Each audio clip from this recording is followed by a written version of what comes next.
Okay, I was so excited that my bee stuff arrived, I forgot to film the moment. Sorry, I'll reenact it later when we start doing puppet show versions of this. So here's the parts. Here's my queen bee extruder. Tiny holes where she can't fit through. Bee top. Little hole for where you can feed things if you need to. Bee cap. My suit arrives later, but I might just sport this today. The base with a little removable panel here. Let's walk over.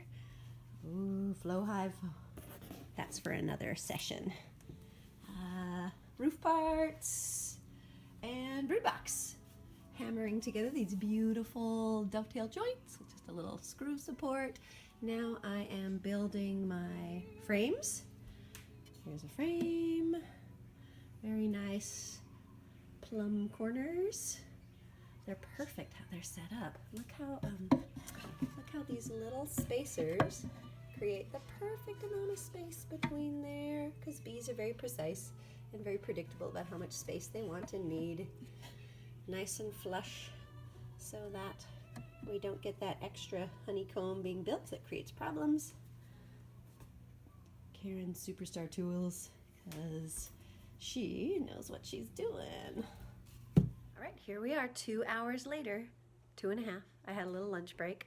Let's look at what we made today. Couldn't film picking that up because that's heavy. All right, here's our brood box on our base. There's the space where the bees get to come inside. Here is the queen extruder.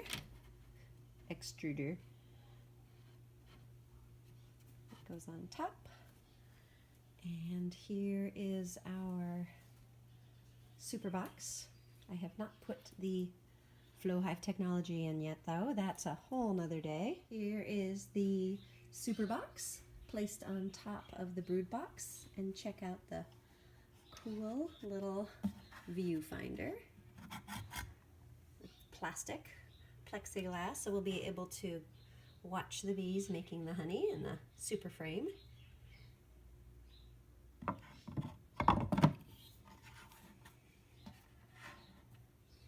Alright, here is the top with the little hole for feeding in the winter time. I don't think I'll be using that because we don't have winter time here. That gets placed right on top.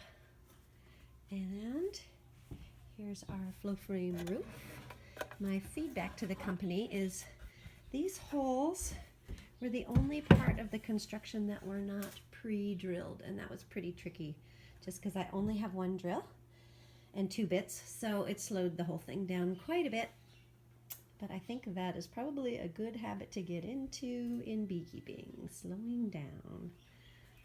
And there is the roof put on. Another two-handed job, so you didn't get to see the demonstration on it. Yay, so beautiful. Next step is putting a coat of weatherproofing on it and waiting for my bee suit to arrive.